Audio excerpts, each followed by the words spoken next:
our discussion of Shiva leads into a discussion of the inseparable prepositions. Many Hebrew prepositions are individual words, and they function in a sentence the way words do in English. But there are three prepositions in particular, the b, the k, and the la.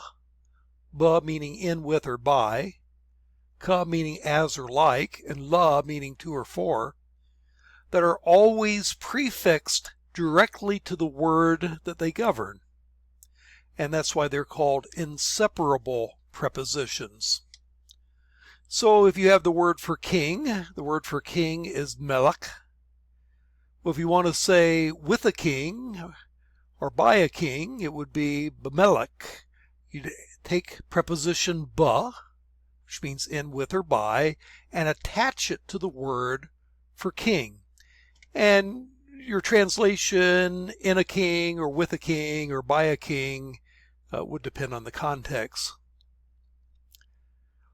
Or if you want to say like a king, that would be kamelech, which is again the kaf with a shava, vocal shava, kamelech. And then if you want to say to or for a king, it would be lamelech. And when you see that form, you have to interpret it as saying, oh, this is two words, preposition ba, attached to the word for king.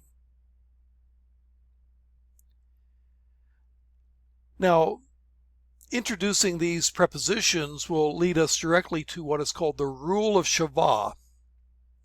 The rule of Shiva explains changes that have to occur in the vocalization when two Shivas come together. So here is the rule of Shiva with simple Shivas. You cannot have two Shivas in a row ordinarily. And so when you have two Shivas in a row, the only exception to that is if the first is silent and the ending a closed syllable and the second is vocal. But you can't begin a word with two Shivas. And so if you take a word like Shmuel, Samuel, and you add a preposition la to the front of it, you get a hypothetical form, and that's what the asterisk there means. It means it's a hypothetical form. It should be le Shmuel. But the two Shivas will interact with each other so that the first one will become a hirik, whereas the second one will become a silent Shiva. So instead of getting le Shmuel, you get lishmuel. So that the first Shiva becomes a hirik, the second Shiva becomes silent. So that's the rule of simple Shivas. But what if you run into a composite Shiva? Well, if you attach preposition la to a word like Edom, which in Hebrew is Edom, which is very short, Edom, the theoretical form would be Edom. But what will happen is that the first Shiva will become the vowel of the half vowel, of the hataf vowel under the first consonant. So when you have the two forms together, the hypothetical, the Shiva is going to become, in this case, a sagol, because you have a hataf sagol. And so instead of becoming a hirik, which is what happens if you have two vocal Shivas together, the first one becomes a sagol instead.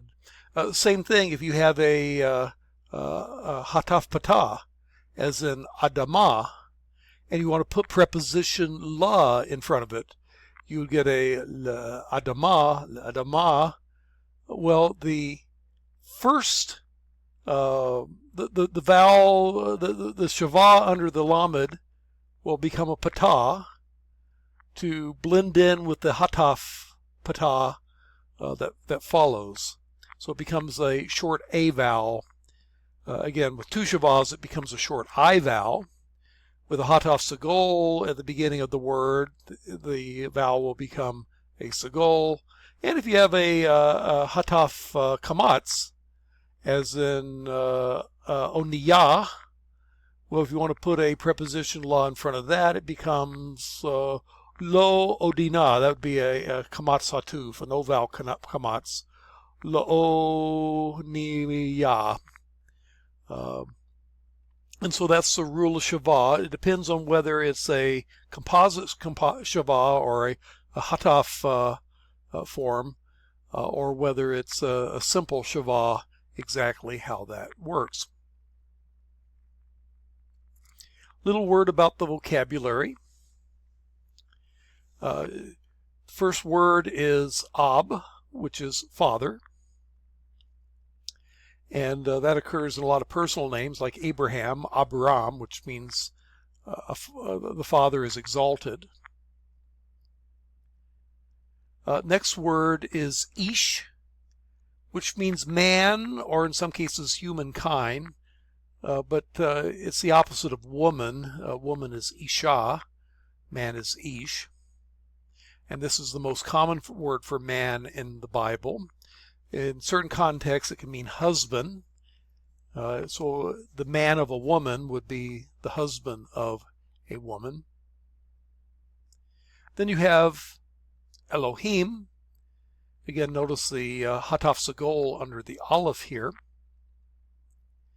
And this is a plural form, but whether or not you translate it plural depends on the context.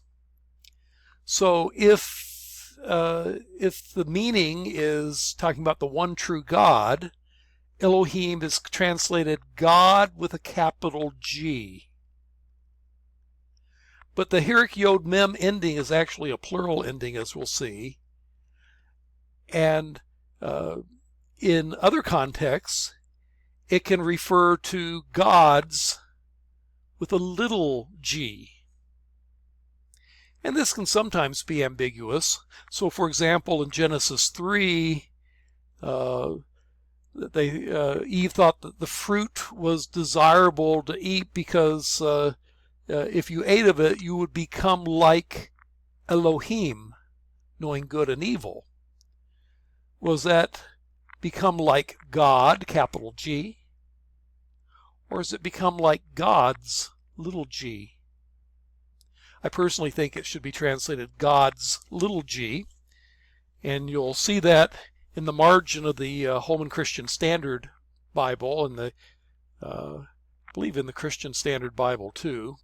So in the Christian Standard Bible in Genesis 3 and verse 5, the serpent says, in fact, God knows that when you eat of it, your eyes will be open and you will be like God, knowing good and evil. But in the margin, it says like gods or like divine beings.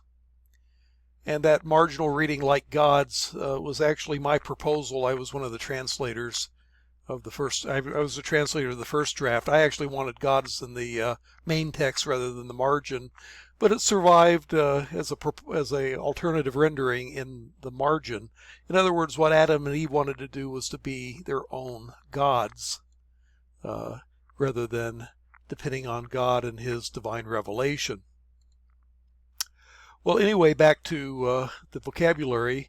That would be Elohim, either God, capital G, or gods, and a few other renderings in certain contexts, but we won't trouble you with that. And then you have the word Bain, which is son, and it can mean, sometimes Bain can mean like grandson or descendant. So Jesus is the son of David, but there's a few generations in between there. But basic meaning is son. And it also shows up in the word like Benjamin, which is son of my right hand, although Rachel wanted to call him Ben Oni, son of my affliction, but that's the word for son. And then you have the machaneh, the word for camp, like a military camp. And then melech, king, used in Melchizedek, Malki-Zedek, which means king of righteousness.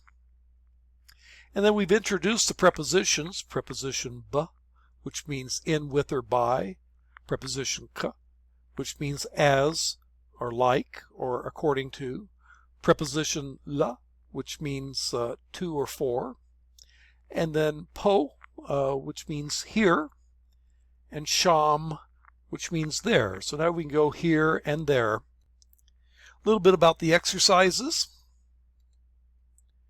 You're to transliterate into Hebrew certain forms. So there you have Hebron, the first word on that list. Hebron is a geographic location, a city in Judah. But here you see the chet, so I show a chet. Here you have a short e, so you get the segol. But then every syllable, every word, every consonant has to have some sort of a vowel. And so since there is no vowel, you put a silent shavah here. So that's chev. And then r, it would be a resh. The o with a hat on it would be a holam vav. And then you have an n at the end, that would be your final noon. And so Hebron would appear like this if you were to have a typed version of it. Again, typing is kind of painful. I assume that you'll do handwriting for the homework, but that's what it looks like in print. And then in the second part, he's asking you to, first of all, to transliterate the names. These are all drawn from 1 Chronicles chapter 1 through 6, the personal names. So here you have Adam, which is the first person in the Bible. And then you have his son Shet, which is Seth. And then you have Enosh. And then you have Canaan. And then you have Mahalalel. And then you have Yared. And then you have Henoch, that's Enoch. And then you have Methuselah, Methuselah, accent on the sheen. Here you have the accent mark there. That little less than sign means the accent. And then you have Lamech, Lamech. And then you have Noah, with a little furtive patah in there because of the guttural chet. And then you have Shem, or Shem, which is the word for Shem. And then you have Ham, which is Noah's son Ham. And then you have Vayafet, which is An, the word for An plus Japheth. And then you have B'nai Yefet, which means sons of Yefet, are Gomer, Margon. That's got to be a misprint. Actually, that is a typo. If you actually go to the Hebrew Bible, you'll find the form is Magog, or Magog, rather than Magon, which is what is in your text. Of course, you could tell that because you shouldn't have a medial noon at the end of a word. The last section has you join together prepositions, either la or ba or ka, with other words, doing the rule of shavah where applicable. So if it begins with the shavah or hataf patah or any of the hataf shavahs, then you will have to apply those rules. So anyway, that's an introduction to chapter 3.